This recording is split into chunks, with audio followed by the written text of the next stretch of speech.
and that'll do it. In overtime. They got a review because you got to secure the catch. The play is under review. I will note there are tons of people on the field right now. Over here at the end zone we're at, they're all putting up the... ACC's setting up the trophy ceremony. Someone's got to tell them to take down these barriers down here. Here we go. Here we go.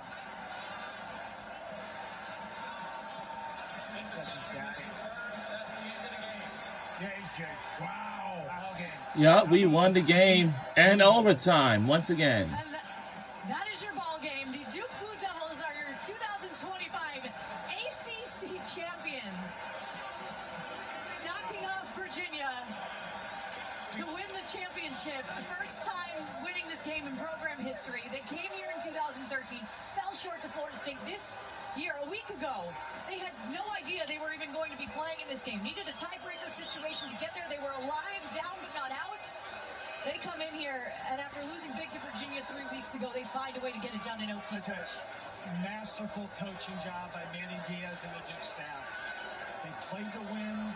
They told the players that, and they backed that up with every decision they made. Yeah, an unbelievable execution. I mean, to do something that drastic of holding the ball, like you said, the four-corner offense almost, like from North Carolina years and years ago, but then to be able to do it, to change up who you are for one game.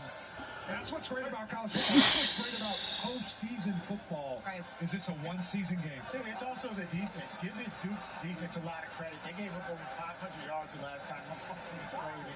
They came up with some huge turnovers. Darian Mintz is a star. We all knew it, but to show up on the biggest stage, on the biggest moment of the season, it just shows you the type of character, really the true player that he is. He's got such a bright future. How many plays did he make today on fourth down? Yeah. That he might be one of the few quarterbacks in the country that could have made those plays. It's been all year long, though. Oh, I know. Well, and again, we said it before the game. Good Duke, and we saw it. It's really good. Today. Right. He beat anybody in the conference. Right. They sure did. Right. And for Virginia, you saw the elation from Duke. You saw the heartache from Chandler Morris on the bench. A win today gets you in the CFP. They fall short. And unfortunately, if you're Virginia, you had an unbelievable season, 10 wins, you had the coach of the year, and this feeling in your stomach, it's going to take a long time to make it go away. And I can speak from experience on that one. Yeah. I mean, and for Duke now, they'll celebrate tonight, and you know what they're going to do tomorrow? They're going to politic. They're going to politic, and they're going to wait for the selection committee. They're going to be up all night trying to debate this. Well, they're going to be up all night, probably doing some other things first. Well, they will. The committee will be up all night debating. Do they put the ACC champion in, who has now 7 Power 4 wins, instead of another G5 team? Yeah. AMU did win their conference. They were ranked 25 coming into the weekend. And listen, I have great respect for James Madison in Group of 5, and I was at Bowling Green. If you put James Madison and Duke on the field, I don't think there's too many people that think that JMU would win that one. Yeah. And that's going to be the debate. And you would hope at some point that matters more than where you ranked somebody last week. Correct. So that'll be a debate. We'll see if the committee decides to put Miami in, because Alabama lost today, BYU lost today. By the way, Indiana did win in the Big Ten. But back here in Charlotte, first ever overtime game in ACC championship game history. Duke hadn't played an OT game all season. Virginia played 3 and won 3. You know, anything this year in the ACC that you thought would happen, all year the opposite happened. I mean, even beginning with this game, when the season started, what 2 teams did we think would be here? Not them. Yeah. So you said there's a 2% chance you're going to win the game with the 2 minutes left. There's probably a less than a 2% chance that these 2 teams are playing. No question. Virginia had a 0.4% chance before the season, picked 14 to even make it here. Duke was picked to finish 6th in the league back in July when we were all at ACC kickoff. And you have to give a nod to Manny Diaz. Year 2 at Duke as the head coach. He's done a masterful job. Well, and Darian Minson, too. I mean, we talked to him preseason about the pressure of the money and the expectation. Right. And he was very real with us. I brought it up again this week on the pod, and he said it was relieving to get here for me, to kind of have that pressure off. Now that you've won it, think of where his mindset is, and just think of what this is going to do for Duke sprinting into the offseason. What wide receiver doesn't want to play with that guy next year? Look at Cooper Burkett. They're going to be able to attract some really good receivers. And if I'm Darian Mensah, I may want to rip up my old deal. Yeah, to get better players. Oh my God. Look what Tom Brady did, baby. Let's negotiate. That's right. I mean, how about for Darian Mensah? If the committee decides to put Duke in as the ACC champion, Tulane's also going to be in the college football playoff. His former team potentially in there with his new team in Duke. I don't think they're playing against each other. No, hey, the committee does weird things. Who knows? Can we go back to Manny going for it on fourth down?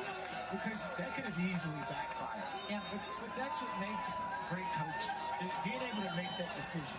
And then being right. But he had a great play call there. You got great players and you trusted them. And in the toughest moment, there's a lot of pressure to make that call. And the safe route is to kick it. But you went for it. You were aggressive. You stuck with who you were all year long and all game long. And it worked out for you. So kudos to Manny Diaz for having the guts to even go for it on fourth down. I think a lot of coaches in games like this say, guys, you're going to cut loose and play in the win. But then when they play conservatively, it's a mixed message. Right. The way he called and managed this game, he backed that up. And you know what? Duke stayed consistent this season. They have the fourth most fourth down conversions in FBS coming into this game behind NIU, Army, and Baylor. Wow. They stayed true to who they are. Yeah. And a 4 for 4 tonight in that category. Well, that's what, again, I think Virginia was the better team tonight. Right. When you get the best Duke, they can beat anybody. You're right about that. You've been saying it. And I think the tone for this whole game was set with the first drive. They took the ball, they kept it for 8 minutes, and they scored a touchdown. And that was completely opposite of how the first game was 3 weeks ago. What a difference a couple of weeks makes, huh? No question about it. I go back 3 weeks ago, and Duke lost big to Virginia, and in my notes, because I take notes every Sunday, Coach, before you and I do a Monday show on ACC PM, right? And in my notes for Duke, there's a bullet point there that says eliminated from the ACC championship race. That was 3 weeks ago. Well, I think when they lost thought- when they lost the first version, Yes. we thought that was their elimination game. I mean, we did. I mean, and again, the ACC wanted to avoid, they were hoping to avoid this and go to work, TR office. Right? That's what they're going to have to do tonight. And again, they have an ACC championship now, first ACC championship game win in program history. They do now have 7 wins over Power 4 opponents. They do have 5 losses on the season. I do understand that. A couple of them on the road. Yeah, again, I said this on the show Monday. They never ever should have played Tulane and UConn on the road. And that's not a league decision, that's an institutional decision. As they get ready at midfield right now to hand out that trophy, of course, Commissioner Jim Phillips will be out there doing his job. And then tomorrow he'll fly to go crown the soccer champion too here in the ACC. That's just how it goes. It will be an ACC champ in that category. Players in the game, By the way. guys. We have players in the game. I think it's hard not to give it to Darian Mensah just because of the nature of the position. But what 20 did all game, I mean, Nate Shepherd was unbelievable. You know what? I'm giving it to those 5 hogs. Yes! Yes! The Duke offensive line, man, they played their butts off. I mean, who says you can't give it to the They line? controlled the line of scrimmage. They controlled the lock. You don't control the clock unless your O-line plays their butts off. I thought that their play was the difference in this game. Yeah, there's no doubt. So I would give it to those 5-0 linemen and let them split the drumstick or whatever you do. Darian Mensah, 18 of 24, 195 yards, 1 touchdown. Did have the early interception, but bounced right back. Nate Shepherd, 21 carries, 97 yards, 1 touchdown. Anderson Castle had 16 carries, added 35 to that. Total team effort from Duke today. And how about those defensive ends? I see Wesley Williams right now on the stage. Having a great time. Yeah, having a great time with that big Duke D sign. And let me just tell you, this right here is some of the most fun memories and things. Like, you're celebrating with your boys. And for most of my career, it was the Orange Bowl, right? Like, you have oranges, there's the trophy, you're throwing all that. But my senior year, it was a college football playoff berth, and we knew that, and we were the #1 team. Ironically enough, it was the Orange Bowl, which was cool for us. Well, I tell you what, in this sport, this is the highest of highs, and that other rock Oh, was man. the lowest of lows. I think the sad part is that UVA had such a great season. Yeah. Right. And I don't want that to be lost because they accomplished so much. And yes, you want to win this game, but Tony Elliott's done a great job with that program. They're heading in the right direction. So we got to remember that it's hard to win, and it's hard to win the big win.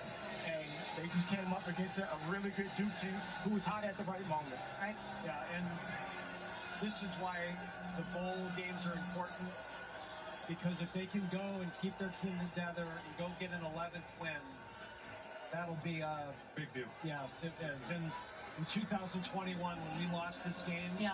heartbreaking. Oh my God, that locker room, we had guys crying. Yeah, it's the worst. But we got the chance to play one more game together. We went to the Gator Bowl and won it. We had a trophy. They got rings. And that became the lasting memory of the season. Right. And this is only the beginning for this Virginia program. This is a program-altering season we just had, but for Duke, man. First ACC championship game win in program history. To me, this is the real party. The bowl game was just extra. We didn't really care about the game too much. This is what you really play for and enjoy the most. Bowl game, go enjoy it, go celebrate. You got a weekend in a different state with your boys. And now we're gonna call it a night, guys, because we're sending it over to the ACC Huddle final score through Kelsey Riggs. So once again, our final score is 27-20. Go Duke Blue Devils with the 2025 ACC champions. We'll see you all next time. Story that's about a guy